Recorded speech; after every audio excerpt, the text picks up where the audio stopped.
सियासत के अंदर जो बैलेंसिंग फोर्स रही है हमेशा से पाकिस्तान में, वो एस्टैब्लिशमेंट है, पॉलिटिकल पार्टीज खुद नहीं है। तो अगर कोई मामला सिर्फ सियासी पार्टियों पे छोड़ दिया जाए तो उसका यही हाल होता है जो हम देख रहे हैं कि उस पर कोई खास ब्रेक थ्रू नजर नहीं आता। जहां तक ताल्लुक है तहरीक इंसाफ की सियासत का, तो वो पॉलिटिक्स करते ही इस बेस के ऊपर है कि हमारे अलावा बाकी सब चोर हैं।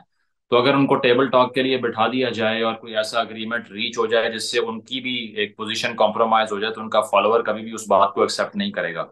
उसकी वजह यह है कि उनकी जो फॉलोइंग है सारी, वो बड़ी सेंसेशनल है, बड़ी जज्बाती है, और वो बड़ी बॉयकॉट कल्चर को सपोर्ट करती है। और खान साहब भी यही करते रहे हैं कि असम्बलियों से इस्तीफे दे दिए या फिर उठकर चले गए, या फिर असम्बली में हाजिरी 3% थी उनकी जब वो वजीर आजम थे, ऑर्डिनेंस पास करवाते रहे, लेजिस्लेशन को जो है वो इतना वेट नहीं दिया उन्होंने।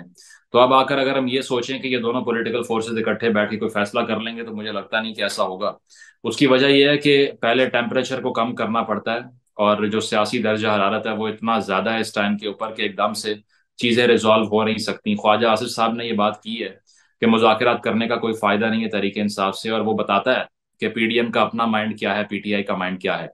तो इस सारी सूरत हाल के अंदर बैठ कर कोई अग्रीमेंट रीच करना इज़ वेरी डिफिकल्ट। उसकी वजह यह है कि बेसिकली जो पीडीएम है वो कायल करने की कोशिश करेगी अक्टूबर के लिए, और अक्टूबर में तहरीक इंसाफ कायल नहीं होगी, वो मई की बात कर रहे हैं। तो इसमें कोई दरमियानी रास्ता मुझे निकलता हुआ दिखाई नहीं दे रहा इस तरह से। हाँ, अगर कोई इंटरवेंशन हो इस्टेब्लिशमेंट की तरफ से फिर शायद कुछ हो जाए, कोई गारंटी दी जाए। लेकिन अगर इनको इनके हाल पे छोड़ दिया जाए सियासी कुव्वतों को, तो ये कोई फैसला करने की इस टाइम पोटेंशियल नहीं रखते। देखिए, ये हमेशा पाकिस्तान में लाइकली रहा है। उसकी वजह यह कि एक तारीख है हमारी मार्शल लॉज की और ए पॉलिटिकल फोर्सेस की पोलिटिसाइज हो जाने की। लेकिन अब जो जिस नहज पे हालात पहुंच चुके हैं, डिफॉल्ट की बातें हो रही हैं, आपके रिजर्व्स खाली पड़े हुए हैं, इन्फ्लेशन इतनी अनप्रेसिडेंटेड है, और आपके जो इंटरनेशनल पार्टनर्स हैं वो आपको कोई खास लिफ्ट नहीं करवा रहे। तो इस सूरत हाल के अंदर मुझे लगता है कि बेवकूफ़ी होगी अगर कोई आके पावर सीज करने की कोशिश करे, क्योंकि उससे वो खुद भी एक्सपोज हो जाएंगी। अब तो फिर कुछ फेस सेविंग है, अदरवाइज तो हाइब्रिड निज़ाम पाकिस्तान में पहले भी था, अब भी जारी है और आगे भी रहेगा। उसकी वजह यह है कि अगर हम ये सोचते हैं कि इस टाइम हाइब्रिडाइजेशन नहीं है, तो है। हर दौर के अंदर हाइब्रिड निज़ाम की जो कैपेसिटी है वो कम या ज़्यादा हो जाती है, लेकिन वो हाइब्रिडाइजेशन ख़त्म नहीं होती। नवाज शरीफ साहब के दौर में 2013 से 18 के दरमियान तब भी हाइब्रिड था, लेकिन उसकी कैपेसिटी थोड़ी कम थी।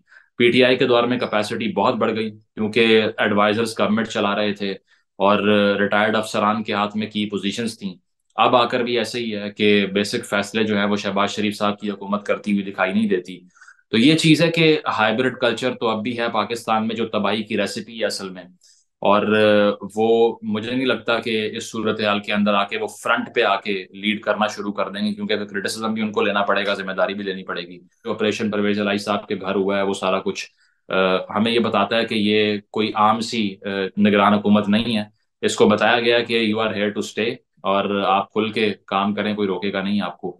तो इससे साबित यही होता है कि डेमोक्रेसी तो पहले ही रोल बैक हो चुकी है, क्योंकि अगर कॉन्स्टिट्यूशन में लिखा हुआ है 90 रोज के इलेक्शन का और वो नहीं हो रहे, या इंटरिम गवर्नमेंट के पास इतनी ताकत है जो वैसे नहीं होती, तो ये सारी सूरत हाल ऐसी है कि कोई डेमोक्रेसी तो प्रिवेल करती दिखाई दे नहीं रही। तो इस सूरत हाल में अगर कोई आए या ना आए, it's one of the same thing for me, कोई खास फर्क नहीं पड़ता। मजीद न्यूज अपडेट्स और डिजिटल स्टोरीज के लिए सब्सक्राइब करें डॉन न्यूज पाकिस्तान।